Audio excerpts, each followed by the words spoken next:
Right now, while you are watching this, someone in your life is making a decision about you.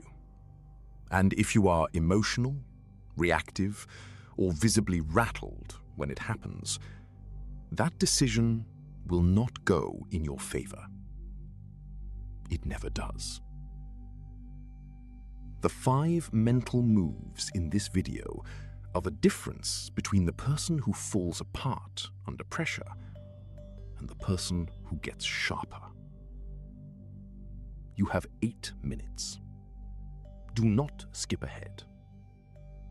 The move you skip is the one you will need most. Move 1. Name the chaos before it names you. The trigger.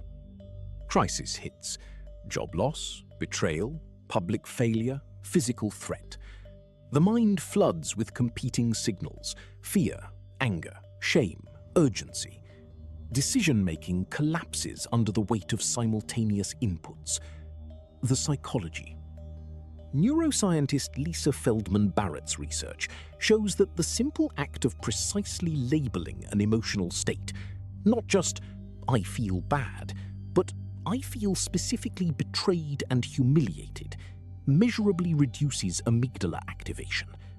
The brain cannot fully process what it cannot name. Naming is not weakness, it is the first act of control. The move. Step 1. Stop. Physically stop moving for 10 seconds. Step 2. Name the exact emotional state in one precise sentence, not a general feeling, a specific one. Step 3. Once named, it becomes an object you can examine, rather than a state that is running you. Move 2. Shrink the clock to the next 5 minutes. The trigger. Under pressure, the mind catastrophizes forward, projecting current chaos weeks and months into the future, until the scale of imagined consequences becomes paralytic. The psychology.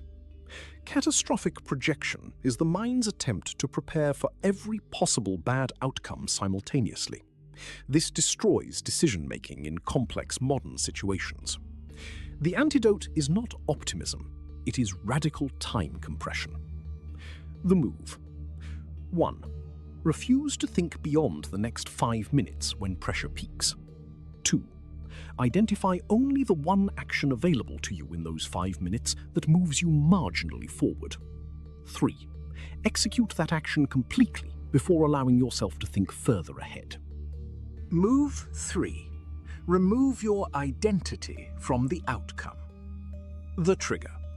The stakes feel existential, as if the result of this situation will permanently define who you are, what you are worth, and what your future holds. The psychology. Identity fusion with outcomes is the primary mechanism through which high-pressure situations produce irrational decisions. When the self is on the line, the brain activates threat response systems designed for physical survival, flooding the body with cortisol and adrenaline that impair the prefrontal cortex, the exact system needed for clear thinking. The move. 1. Separate the situation from your identity explicitly. Say it internally. This is a problem I am facing. It is not a verdict on who I am. 2. Treat the outcome as data about the situation, not evidence about your worth. 3. Make decisions from the perspective of a trusted advisor looking at your situation from outside. What would they recommend, knowing everything you know? Move 4. Find the one thing you still control. The trigger. External circumstances are collapsing in ways that are entirely beyond your influence, and the mind fixates on what cannot be controlled, consuming energy that has nowhere productive to go. The psychology. Perceived lack of control is one of the most psychologically damaging states a human being can occupy. Research consistently links it to depression, learned helplessness, and impaired decision-making. The restoration of even minimal, genuine control over one variable immediately begins to reverse these effects. The move. 1. List every element of the current situation, then separate them into 2 columns. I control this and I do not control this. 2. Ignore the second column completely. Place your entire focus on the first. 3. Execute on the first column immediately, regardless of how small it seems relative to the crisis. Move 5. Use the crisis as intelligence.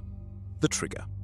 The situation has revealed something about a person, about a system, about a vulnerability in your own life that comfortable circumstances were hiding.